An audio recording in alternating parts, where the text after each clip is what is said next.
في الجلسة الثامنة من برلمان الشعب، اختارت لجنة النظام مشروع النائبة أرقصان إسماعيل حول حقوق المقيمين والوافدين في العالم العربي. ورغم نيل المشروع موافقة أغلب الأعضاء، تدخل رئيس البرلمان للمرة الثانية مستخدماً حق الفيتو لطرح المشروع للاستفتاء الشعبي. اليوم تتنافس 3 مشاريع جديدة على نيل ثقة لجنة النظام ثم الحصول على أغلبية أصوات الأعضاء. فما هو مصير هذه المشاريع؟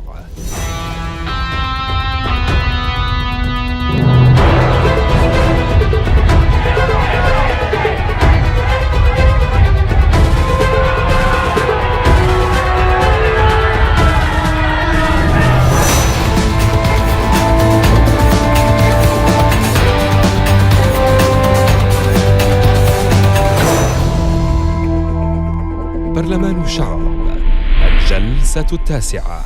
يا حي الله الشباب، ما شاء الله اليوم كاملين اليوم، ولا واحد فيكم مقدم موضوع. ها حسيت انه مقاعدكم راحت. طيب، من اول واحد اليوم معنا؟ اهلا. شكرا. يعطيك العافيه. شكرا. عندك 30 ثانيه، تفضلي. المشكل أكثر من 70% من الأطفال في القرى والبوادي لا يكملون دراستهم التمهيدية. الحل هو تخصيص نسبة من أرباح الشركات الكبرى لتمويل هذا المشروع.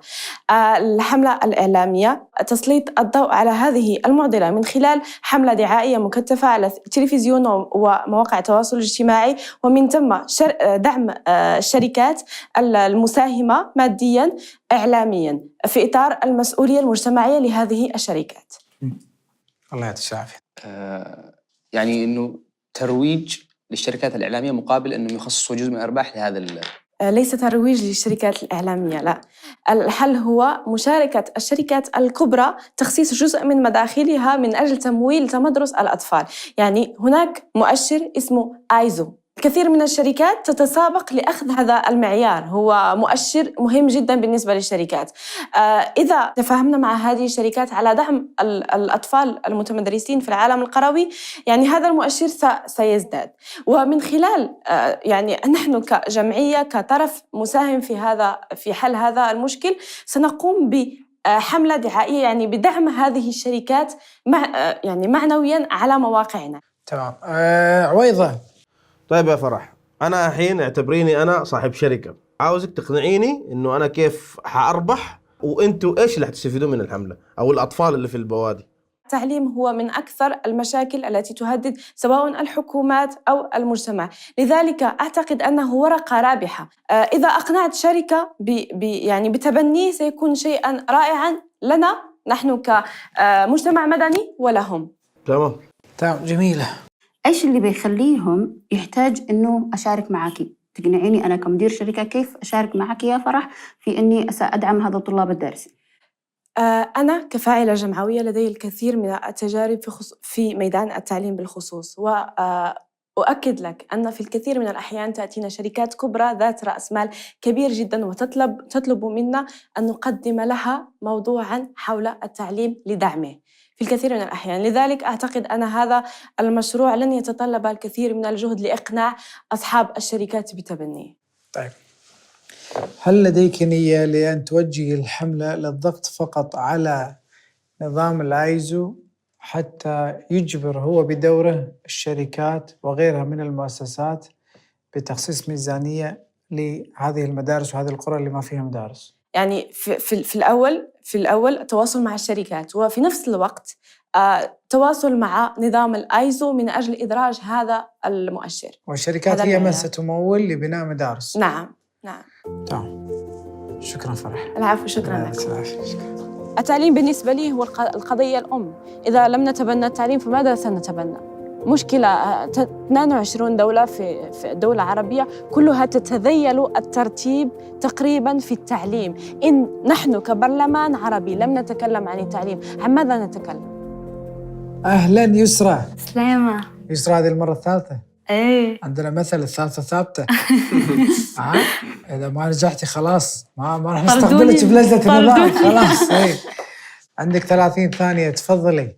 دينياً وأخلاقياً إنسانياً وقانونياً لكل شخص الحق في ممارسة شعائره الدينية. هذا ما لا نراه اليوم في الحج والعمرة، اعتقالات، منع دخول مباشر وغير مباشر، وأصبح الحج لمن ترضى عنه السعودية. نطالب بتدويل الحج، وبالتالي مبدئيا سنقوم بالاستفتاء. هل أن المسلمين اليوم راضون على ما تقوم به السعودية أم لا؟ هل هذه المشكلة أساساً هي موجودة؟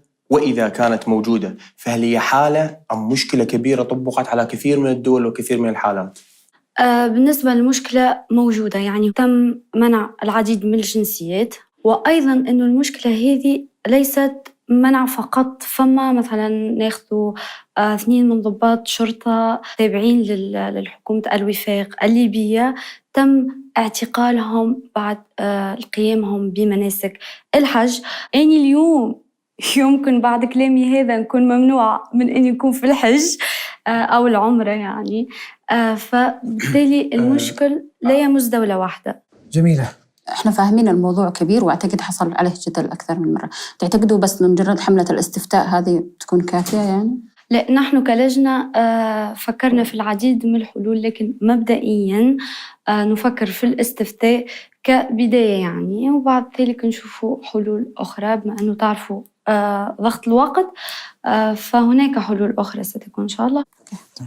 عويضة، في حال إنه الاستفتاء أخذ نجاح، كيف حتجبري دولة زي السعودية إنها توافق على موضوع زي هذا؟ هو موافقة الناس على الاستفتاء وحدها وسيلة ضاغطة يعني. تمام، يعطيك العافية. مشروع جريء جداً. جريء جدا. لدي سؤال، أو خلينا نكون أكثر يعني عمليا. الاستفتاء بالضبط ماذا سيطلب من الجمهور؟ أوكي. هل أنتم مع التدويل أو لا؟ هذا هو نعم. الاستفتاء. قدر الاستفتاء يكون على مراحل، يعني عادي يكون استفتاء أولي، هل أنت مع الإدارة هذه أم لا؟ أو نعمل أكثر من سؤال. عادي. طبعا. عادي يعني. هذا أولا. ثانيا، الدول اليوم عنا 22 دولة عربية، هنا يكون فما ممثل على كل دولة، تكون مثلا كما احنا اليوم ممثلة على كل دولة، وهما من يقوموا. كل دولة هي تعين شخص، تحبوا انتخاب شخص، هذا يرجع لبعض التفاصيل هذه. لكن وهنا تتأسس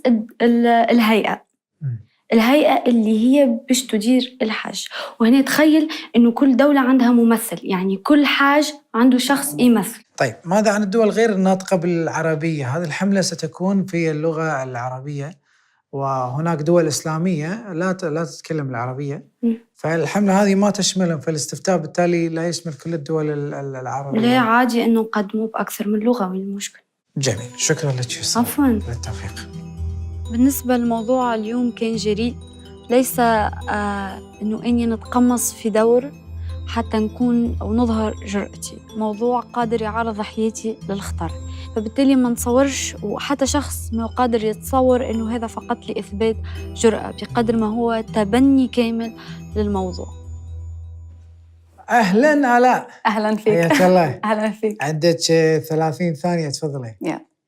زواج قاصرات، عنف، مطلقات، بيحكموا علينا من لبسنا، بيحكموا علينا من ساعات خروجنا، بيحكموا على المرأة بعدة طرق.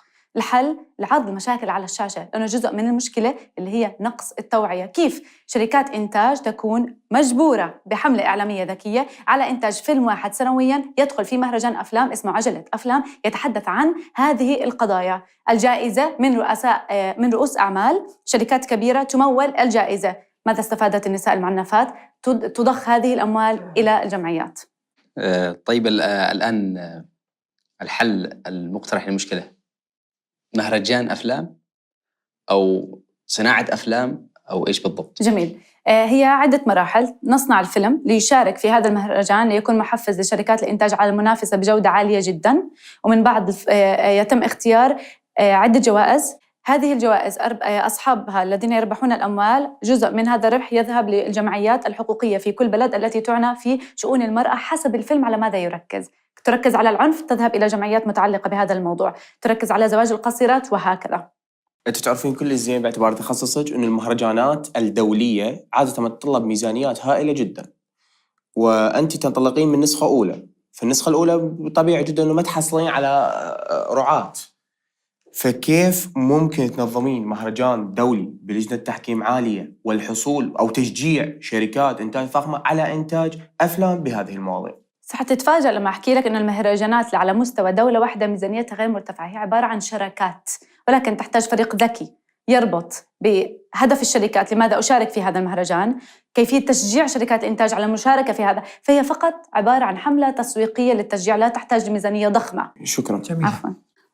المشروع جميل، فكرته جميلة، لكن ميزانيته كبيرة، فريق العمل بيكون كبير، وأنا أعتبرها أنه مشروع حالم، يعني صعوبة تطبيق على أرض الواقع، خاصة وإحنا في البرلمان بنحاول نشتغل على أمور تستهدف كل الدول العربية. جميل. تستطيع ببساطة أن تجعل أحد القائمين على المهرجان شركة إعلامية، فبالتالي هي مثل إذا أقنعت الشركة الإعلامية بدورها والفائدة التي ستعود لها والضيوف الذين سيحضرون كضيوف شرف إلى هذا المهرجان والشركات التي ستمول، ستنتج هذه الشركة مجموعة من الأعمال بميزانية الشركات تعتبر ميزانية صفر، لأنها تنتج داخلياً in house. فيعني البادجت للشركات هي فقط إقناع، لاحظي إقناع، لا يحتاجون أي نقود، عندهم موظفين، عندهم المعدات، فقط أقنعيهم أن الفكرة ممتازة. من 10 سنوات أخذت مقعد في الجامعة الأردنية اتحاد الطلبة، أول مشروع كان لي هو أسبوع أفلام المرأة، توفر لي المكان بدون ميزانية، توفر لي حضور قاعة ممتلئة بالناس، كانوا ضيوف شرف مخرجين، منتجين، صناع أفلام، أيضاً حضروا بدون ميزانية لإيمانهم بالفكرة، فما بالك الآن بعد 10 سنوات كذلك من إدراك أهمية الإعلام. إن شاء الله. لا طاقتك الإيجابية خلابة، لكن اقتراحك ما راح يمشي على الغلابة. تمام. تمام. أنا يعني أعتقد بأن اقتراحك معقد. دور الجمهور اللي يتابعك الآن بحملتك إيش يسوي بعد ما نفترض قرر البرلمان، قرر المشروع، أنا كمشاهد، المشاهد الحين يشوفك بالشاشة، إيش دوره؟ رح يكون عندنا موقع إلكتروني، الموقع هذا سنضع فيه قائمة شركات الإنتاج التي دخلت معنا وقائمة بالشركات التي يعني في لسه قيد النقاش. سيكون دور الجمهور الضغط على الشركات هذه ليحفزها على الدخول من خلال مشاركات، التفاعل، من خلال إعلاناتنا التي سننشرها عن أهمية هذا الدور، من خلال قصص سيدات تعرض عدة مواقف تدعم فكرة دخولك في هذا المهرجان وأهميته في البلد. فالضغط الجمهوري على الشركات الربحية لتكون جزء من حملة توعوية يحرجها، وخاصة أن منافسين هذه الشركات شاركوا في هذا المهرجان. شكراً، يعطيك العافية. شكراً لك. من زمان كان نفسي يكون في مهرجان متعلق بالمرأة، وشعرت إنه البرلمان هو فرصة رائعة لإطلاق هذا المشروع. كنت بتمنى إنه كل جهودنا من العديد من شركات الإنتاج الضخة في مجال إنتاج أعمال توعوية عن المرأة. أهلاً بكم، الله يعطيكم العافية، أداء جيد. قيمنا ووصلنا إلى نتيجة. يسرى أنا أعطيت 2، آلاء أنا أعطيت 2، ولكن هذا من أجمل الحلول اللي شفتها في لجنة النظام، وأنا أؤمن جداً بقدراتكم وتقدرين تنفذين هذا الحل. شكراً. فرح، أحييك على القضية هذه، أعطيتك 2. آلاء أعطيتك 2. شكراً لجهودكم. أولاً فرح أنا أعطيتك 1. يسرى موضوعك جريء جداً، أعطيتك 3. آلاء طرحك كان رائع، بس المشروع كبير جداً جداً، مراحله متعددة ولم تكن حقيقة واضحة لي. أنا أعطيتك 1. طيب يسرى أنا أعطيتك 2 لأن الموضوع فعلا جدا قوي. أما بالنسبة لفرح برضو نفس الشيء، أعطيتك 2. طيب في البداية فرح، يعني فرح كعادتك إنسانية وإنسانيتك تطغى على كلامك، يعني ما قدرت أعطي 3، أعطيت 2. يسرى موضوعك جريء جدا، احنا أتينا ممثلين للشعب ويجب أن نكون أكثر جرأة من ما يقال في شبكات التواصل الاجتماعي بالعلامة الكاملة 3. بالنسبة حق آلاء يعني أنت تعملين في مجال أنا أعمل فيه، الحملة جميلة جدا، مشكلتي مش بالتفاصيل، ما أقدر أدخل معك بالتفاصيل لسبب بسيط، أنت بدأتي تنظيميا وستنتهين إعلاميا بالفيديوهات، وهو عكس ما يجب أن يكون في البرلمان. أنا أعتقد هذا المشروع ضخم جبار خارج البرلمان، لذلك أنا ما أقدر أعطيه أي تقييم، فاتجهت إلى 1 لأنه لا يتطابق مع الوضع اللي حاصل. النتيجة النهائية هي فوز يسرى، ألف مبروك. وأخيراً الناس كانت ديما تخاف ديما ما تتشجعش. فاليوم ملف مهم جدا ومبني على حق كل إنسان مش إنه يمارس شعائره الدينية. أهلا بكم أعزائنا المشاهدين. بسم الله الرحمن الرحيم. نفتتح جلسة اليوم. موضوعنا اليوم من لجنة الشؤون السياسية والاقتصادية من العضوة يسرى. تفضلي يسرى. لبيك اللهم لبيك. منع منها الملايين من الفلسطينيين بسبب حملهم لجوازات مؤقتة. لبيك اللهم لبيك. اعتقلوا بعد انتهائهم من مناسك العمرة. كلا من محمد حسين الخضراوي ومحمود برجب الضابط برتبة ملازم أول التابعين لوزارة الداخلية بحكومة الوفاق الليبية. لبيك اللهم لبيك. منع منها القطريين. لبيك اللهم لبيك. يضغط بها على الإيرانيين. لبيك اللهم لبيك. الشهادتين، إقامة الصلاة، إيتاء الزكاة، صوم شهر رمضان، والحج لمن استطاع إليه سبيلا. فهل أصبح السبيل اليوم إرضاء السعودية؟ ولأن الأمر يهم المسلمين كافة، نعرض عليكم مشروع للاستفتاء لنقل إدارة الحج إلى هيئة منتخبة من كل الأقطار. أول شيء يعطيك العافية، شكرا على هذا الموضوع يعني وشجاعة منك أنك تطرحينه. لكن السؤال اليوم، الهيئة المنتخبة هذه لإدارة الحج صح؟ يعني وليس السعودية، هيئة تدير الحج بالضبط. والعمرة صحيح؟ والسعودية بما أنها دولة مثل كل دول يعني مسلمة، هي باش تكون جزء عندها ممثل في الهيئة. تمام. كيف يتم اختيار انتخاب كل دولة؟ يترشحوا ناس عندهم شروط معينة، يعني يكون مسلم، يعرف في الدين، عمر، وبالتالي ينتخبوا الناس يعني اللي هم المسلمين في الدولة هيك. نعم. يمشيوا ينتخبوا ممثل. طبعا. على دولتهم. طبعا. يعني ممثل مثلا تونس في إدارة الحج في الهيئة اللي تدير، ممثل الكويت في الهيئة هذه. طبعا. هكذا يعني. طيب أوكي، عملية الدخول ما الدخول إلى المطار، هذه مطارات في النهاية سعودية يعني. لن نعمل على إقصاء السعودية. الدولة سيدة ولكن الحج للجميع. تمام. شكرا. نفتح باب النقاش. فداء مفتي البرلمان تفضل. شكرا لزميلة يسرى، وأقدر الجانب والبعد الإنساني الذي تطرقت له، لكننا نعرف جميعا أن موضوع التدويل هو إيراني بامتياز، أطلق فكرته الخميني في منتصف الثمانينات. ألا تعتقدي أن هذا الموضوع يخدم الأجندة الإيرانية؟ للأسف سؤال متوقع. تتبنى إيران أن ترعى منظمة التعاون الإسلامي موسم الحج. نحن الآن نقدم مشروع هيئة منتخبة، فهذا ليس مقترح إيراني، هذا مقترح عملنا عليه بأنفسنا. سؤال علي. حتى نبدأ بداية صحيحة لابد أن نسمي الأمور بمسمياتها. تدويل هذا المصطلح هو معني بأرض، يعني أرض يراد أن تنزع سلطتها وتعطى السلطة الدولية فيسمى تدويل. أما الحج والعمرة فهي ممارسة. لماذا هذا العنوان بالضبط؟ شكرا. لهنا تدويل أسقطناه عن الممارسة، وأي كلمة قادرين إنه نسقطوها ونقدموا لك في التدويل بالمقترح هذا. جميلة. شكراً لك يا يسرى على طرح هذا الموضوع، موضوع مهم جداً حقيقة.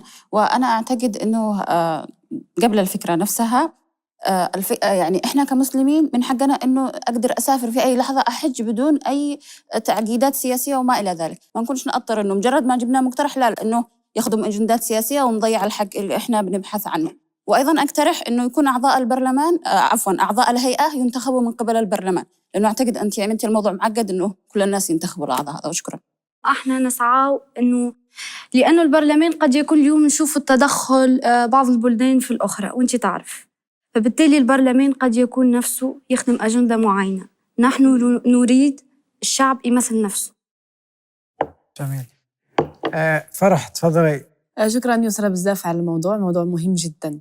لكن سؤال اللي بغيت نطرح عليك هو كيف سنضمن أن تدوير الحج لن يكون تدخلاً في الشأن الداخلي السعودي، تجسس، مس بالسيادة وما غير ذلك من الأمور التي يمكن أن تأتي مع تدوير الحج؟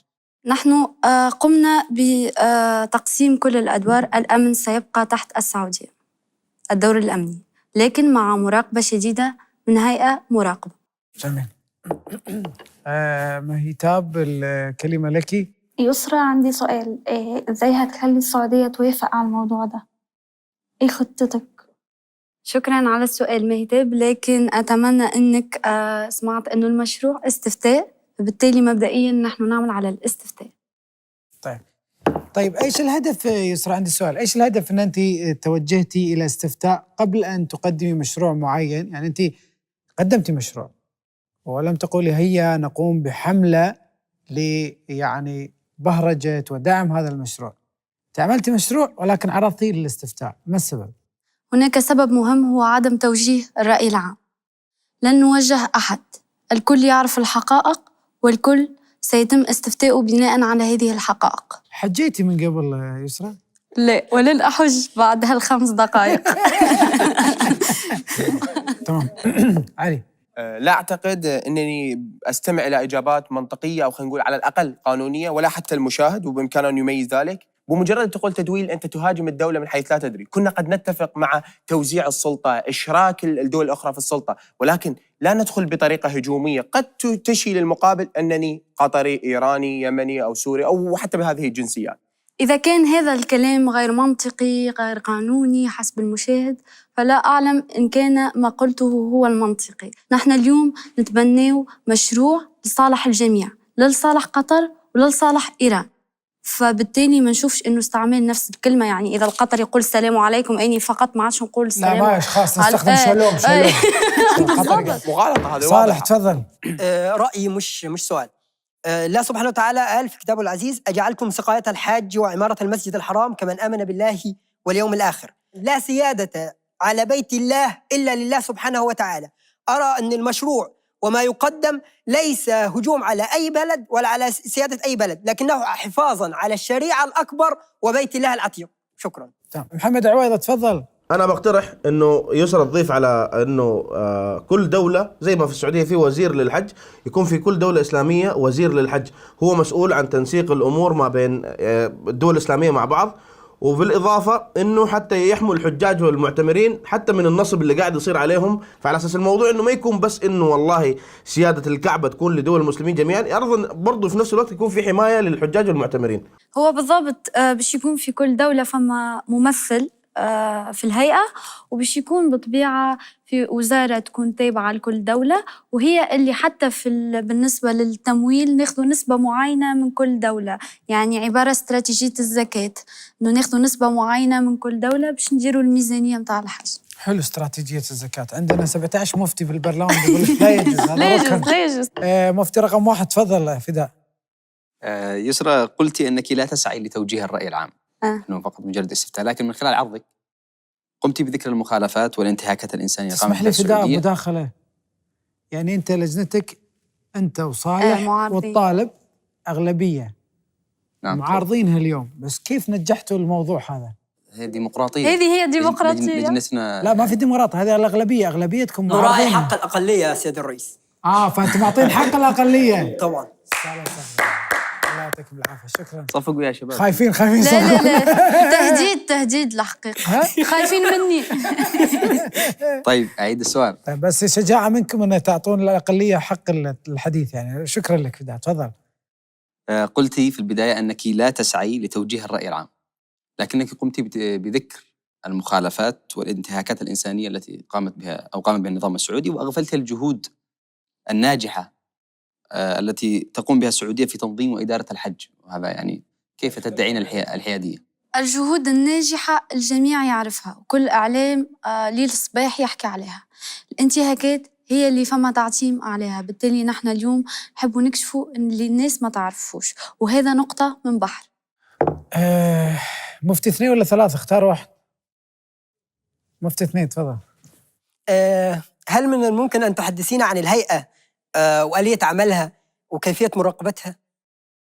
بالنسبة للهيئة بطبيعة باش يكون فيها رئيس و2 نواب رئيس. الرئيس يكون منتخب من الأعضاء، باش تكون كل دول الإسلامية. بالنسبة إذا فما جاليات البرة، بالتالي مثلا عنا فداء في ألمانيا هو يمشي ينتخب ممثل اليمن. بالضبط. بالنسبة للميزانية كما قلت فما نسبة معينة تتاخذ من كل وزارة متاع الشؤون الدينية، احنا نسميوها، انتم اساميكم اخرى ديما. نعم. وشنو اخر يعني شنو اللي تحب تعرفه بالضبط؟ طيب ماذا عن الدول في الخارج، المسلمين في امريكا، المسلمين مثلا باوروبا، مسلمين البوسنه والهرسك، يعني في جنسيات اخرى بالضبط غير عرب، الاندونيسيين وغيرهم، اي شيء يعني هنا الدول الإسلامية هنا حتى نسهلوا العملية. مثلا كما قلنا اندونيسيا دولة اغلبيتها مسلمة. نعم. يعني بالتالي اكيد باش تكون موجودة اكيد. هل الاستفتاء سيشملهم؟ بالطبيعة، وباش نحاولوا، قلت لك انه باش نحاولوا نعملوا باكثر من لغة، يعني ليس فقط العربية. طيب فؤاد. جميل، يعني أنا شايف إنه في حل، وشايف إنه في يعني في مشكلة، وشايف إنه في حل، ولكن أين الحملة؟ يعني أنا لسه مش شايف حملة، يعني مش فاهم وين الحملة بالموضوع. كيف بدنا نطلع بحملة اللي هاي الحملة يعني تظهر للوطن العربي؟ مش موجود الحملة لسه. بس الشباب استفتاء ومطقطقين. تبي حملة؟ بدي أعرف شو الحملة، ما هو عشان أنا آخذ موقف كمان. كلهم يبي يحجون ما حجوا. وين الحملة؟ بالضبط. الحملة هي بداية استفتاء، بما أنه نحن نعرفوا أنه البرلمان ماهوش السنة هذه فقط، يعني ما زال باش يتواصل. يمكن السنة الجاية نكملوا نعملوا على الموضوع، يمكن ما بعد البرلمان نكملوا نشتغلوا على الموضوع في حال نجاح المشروع. فهنا بداية حملة نحن مضطرون يعني للشيء هذا، بما أنه ما نحبوش نأثروا على حتى شخص. إذا باش نقوموا بحملة باش تشويه فأثر على الاستفتاء، لا، قدموا منه الاستفتاء وبعد نكملوا. طيب أنا أعتقد الحملة الإعلامية مجرد نقاشها بهذه الجرأة هي حملة إعلامية بحد ذاتها. لا شكرا يسرى. إذا كانت المشكلة كما قلتي هي مثلا الاختفاء أو المنع، هل إذا وافقت السعودية على وضع لجنة رقابة عامة عليها، ولكن هي تبقى بالحكم، تبقى هي المسؤولة، وبس وافقت على لجنة رقابة وحلت بالتالي المشاكل، هل ستكملين طريقك في موضوع الاستفتاء أو المطالبة بوجود جميع الدول المسلمة كجزء من هذه اللجنة إذا حلت المشكلة التي لأجلها تسعين لوضع لجنة كاملة؟ هناك هيئات أصلاً موجودة الآن وشوفوا النتائج يعني. من هي الهيئات؟ هيئة الحرمين واتش. هناك هيئة تراقب في السعودية وتراقب في كل مخالفاتها، لكن شوفوا لليوم شو موجود. صاروا احتجاجات مثلاً على الليبيين اللي تم إيقافهم، لكن نفس الشيء. بالتالي الحل لازم يكون نهائي. شكراً. أركسن. يسرى يعطيك العافية أول شيء على طرح المشروع. هذه الهيئة كيف ستضمن سلامة عودة الممنوعين للدخول السعودية أساساً لأسباب سياسية أو غيرها؟ الأمن ليس فقط بيد السعودية، هناك هيئة تراقب. يعني مثل ما قال عويضة أنه في كل وزارة، كل فما وزارة عندها هيئة كاملة تكون مبعوثة وتكون تراقب، يعني تراقب وتكون، احنا فكرنا أن تكون موجودة حتى في السفارات. فبالتالي نحن اليوم نحكيه على استفتاء قبل كل شيء. فهنا احنا إذا فما نقاط ضعف بطبيعة باش نحاولوا نعالجوها، لكن بما أنه إذا حتى الأمن تحت السعودية لكنه فما مراقبة. تمام. علي. أصدقائي، كأنما احنا نريد شيء ونعنون بشيء آخر. هذا العنوان قد يقف دون إرضاء الشارع العربي. ما عندنا مشكلة مع مبدأ الفكرة وحق الحوار من الجميع. كنا نقول إنه أكو خلافات في الحج، أوكي ما عندنا مشكلة نجي نناقشها، ولكن لا نعطي عنوان هجومي، عنوان متبنى، عنوان قد يشير. هذا واحد. اثنين، إلى أي قانون تستند هذه الهيئة؟ هل هو القانون الدولي؟ شعيرة إسلامية يمكن أن نسندها إلى القانون الدولي؟ وشكرا.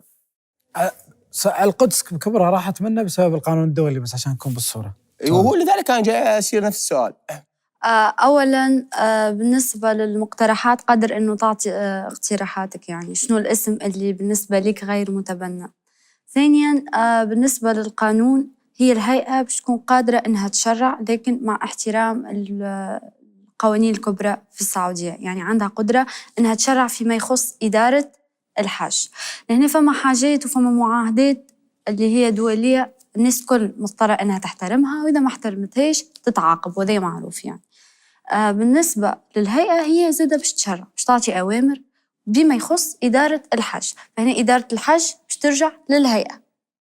تمام. طيب فرح تفضل. يسرى، لا زلت أرى أن إجاباتك مثالية جدا. لاحظ جميع الأجوبة تقريبا هناك نوع من المثالية. لنفترض مثلا أن هذا الاستفتاء قد نجح، كل الدول وافقت على تدوير الحج، السعودية ترفض، الحل ماذا سنفعل؟ بالنسبة للضغط على السعودية قلنا إنه الخطة الحالية اللي نقدم فيها استفتاء، ما بعد الاستفتاء هيك خطة ثانية قد نقدموها في معلش في كتاب التزام. فالخطة الثانية ما بعد إنه من قال إنه الاستفتاء يمر، من قال إنه الاستفتاء يعني يوافقوا عليه الناس بداية يعني. فهني ما ضامن أصلاً مش نحط لك خطة ما بعد. لا فهمت. صالح تفضل. صالح يعني أنا مش عارف صراحة، يعني إحنا بنتناقش فيه، إحنا بنحاول نقول نخلي المسلمين اللي هم مؤمنين بالله سبحانه وتعالى يقرروا ما هم مؤمنين به.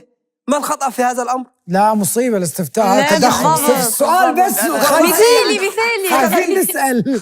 فؤاد تفضل. هل سيفتح مشاكل يعني أنا فداء الالتزام بالواقع.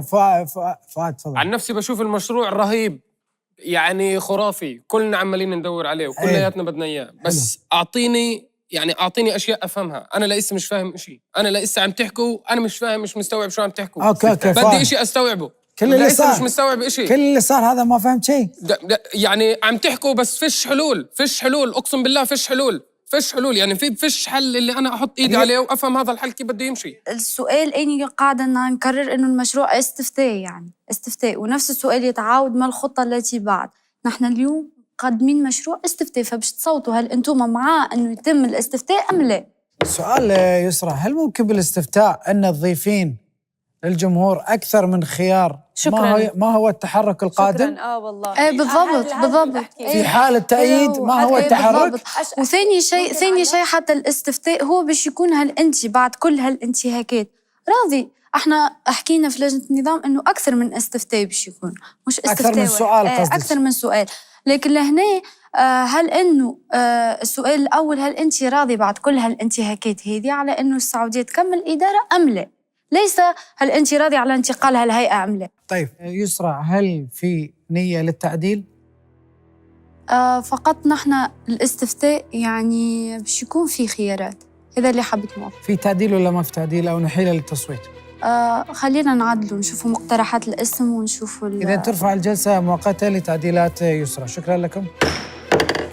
أكدت أكثر من مرة إنه الموضوع استفتاء، لكن ربما الأعضاء كانت عينيهم عمية بما يخص الأجندة وسياسة المؤامرة. اليوم نحن ما شفتش عضو واحد سألني عن الاستفتاء. السبب في حدية النقد هذه المرة في هذه الجلسة كون أن الموضوع تشترك فيه العديد من الدول. أقل خطأ، مفهوم خاطئ، كلمة في غير محلها ممكن تسبب مشكلة بين شعوب عربية، لذلك يجب أن نطرح المواضيع بمسمياتها وبطريقة صحيحة كي لا يحصل لبس في هذا الموضوع. نعود مرة أخرى إلى الجلسة. يسرى، هل يوجد تعديلات على المقترح؟ كان هناك مقترحين. المقترح من عليه هو نغيره من تدويل الحج إلى إشراك المسلمين في إدارة العمرة والحج. بالتالي أني وافقت على هذا التعديل. وثاني شيء مع الاستفتاء واللي هو مقترح آلاء إنه نضيفوا أسئلة قد توجهنا إلى ما بعد الاستفتاء. تمام. طيب الآن التصويت، هل يوجد من يؤيد مقترح يسرى؟ يعطينا كلمة ومدتها دقيقة. صالح تفضل. كل عام في بداية الحج تحذر السعودية من رفع شعارات سياسية ومذهبية، رغم أنها تتبنى منهج ديني واحد يختلف عن كافة المذاهب في كل الدول الإسلامية، إضافة إلى أن خطيب عرفة سنويا يقول تقربوا إلى الله بالدعاء للملك وولي عهده، رغم أن الله سبحانه وتعالى يقول صراحة ادعوني أستجب لكم، استثنى حتى الرسول صلى الله عليه وسلم. لهذا أؤيد مشروع القانون في إجراء استفتاء للمسلمين وإعادة الأمر إلى أهله بأن نستفتي هل يجب إكمال السعودية في إدارة الحج أو يكون الأمر شورى بين المسلمين. شكرا. شكرا صالح. هل يوجد معارض للمقترح؟ فداء. بالرغم من استيائي من التجاوزات والانتهاكات للنظام السعودي بحق عدد من الحجاج، إلا أن أسوأ قرار ممكن أن يتخذ هو تدوير الحج. تدوير الحج سيحول الحج إلى كرنفال فوضوي لن يكون فيه أحد مسؤول عن شيء، وسيحول الحج إلى نقطة ابتزاز للجميع. تدوير الحج كارثة على الجميع، وسيتحول الحج إلى منطقة نزاع. هذا حج له سلطة سياسية، ما نريده من هذه السلطة أن تسمح لجميع المسلمين بالحج حسب الإمكانية التي يتسع لها الزمان والمكان. ولا يجب أن نغفل أن السعودية تعمل جهدها بشكل مشكور في تنظيم الحج، والمخالفات التي ترتكبها هي نادراً ما تحصل ويجب أن تعالج في مساحتها. أخيراً، على السلطات السعودية أخذ هذه المطالب على محمل الجد والتعامل معها بعقلانية واتخاذ تدابير من شأنها قطع الطريق أمام كل من يسعى إلى استغلال المكانة الخاصة للحرمين الشريفين في نفوس المسلمين حول العالم. شكرا فداء. الآن التصويت برفع الأيادي. من يؤيد مشروع يسرى وهو مشروع إشراك المسلمين في إدارة الحج؟ المؤيد لهذا المشروع وهذا الاستفتاء يرفع يده. 1 2 3 4 5. هذا الموضوع صار يمين ويسار. تحالف. طيب، هل يوجد معارض لهذا المقترح؟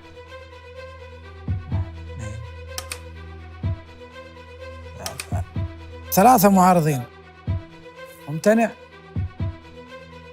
1 2 3. طيب، 6 مؤيدين، 3 معارضين و3 ممتنعين. في هذه الحالة يسقط الاقتراح. هل يوجد من يريد من رؤساء اللجان إحالة هذا الموضوع لاستفتاء؟ لا يوجد.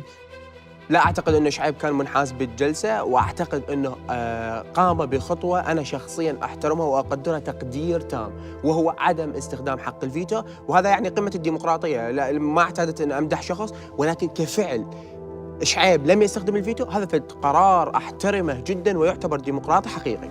فداء خذلنا بشكل كبير للأمانة. كنا ننتظر ألا يكون هو المعارض الرئيسي. رقم 2 إن هو ما طلبش حق الفيتو، وكمان الأنيل إن هو لم حتى يطلب استشارتنا. أنا كنت معارض لفكرة مقترح يسرى بتدوير الحج، ليس لشيء وإنما لأن النقطة هذه حساسة وسيتم توظيفها من قبل جهات أخرى خارجية. الأعضاء كانوا خايفين من هم يستفتوا ليه، برغم إن هم كانوا مثلا معظمهم مؤمنين في بلادهم. أنتوا إيه المشكلة مع مشروع يقدم لاستفتاء المسلمين أو لاستفتاء الشعب؟ ده أنا بظنه مش خذلان، خوف. علي طلب من يسرى إنها تغير بند ما، وغيرت يسرى بعد رفع الجلسة أو البريك ورجعت، ومع هيك علي اعترض. أنا استغربت بصراحة. إذا أنت مأمن إنه بالتعديل القضية تمر، علاش امتنعت؟ فقط طلبت تعديل حتى يكون موجود في الحلقة، حتى نحكي. وفقط يعني إذا كان هو التعديل فعلي وتعديل بناء، لما احنا تبنينا التعديل لماذا لم يتم قبول المشروع من قبل علي؟ أرى في المشروع ثغرات، ومن حقي أن أطلب تعديلات وأقترح رفع الجلسة، وعليه الأخوة استجابوا إلى موضوع التعديلات، وهذا شيء جميل. ولكن الموقف التصويت هنا أنا أبحث عن موقف خاص كعلي، ما هو موقفه من خلال هذا المشروع. فأنا من حقي أن أتخذ موقف قد يكون هو يعني أقسى من المواقف النقدية اللي أنا طرحتها بالجلسة. فبالتالي طبيعي جدا أنه أنقد وأعدل وأقترح، ومن ثم أمتنع وأعارض. ما أعتقد أنه يكون مشكلة بالموضوع. أشكركم على هذا النقاش الراقي. نحترم كل آراءكم اللي موجودة. شكرا يسرى على هذه التقديم. المشروع رغم أنه حصل على يعني الأغلبية معه، ولكنها لم تصل إلى أغلبية الأقرار، إذن يسقط المقترح. شكرا لكم.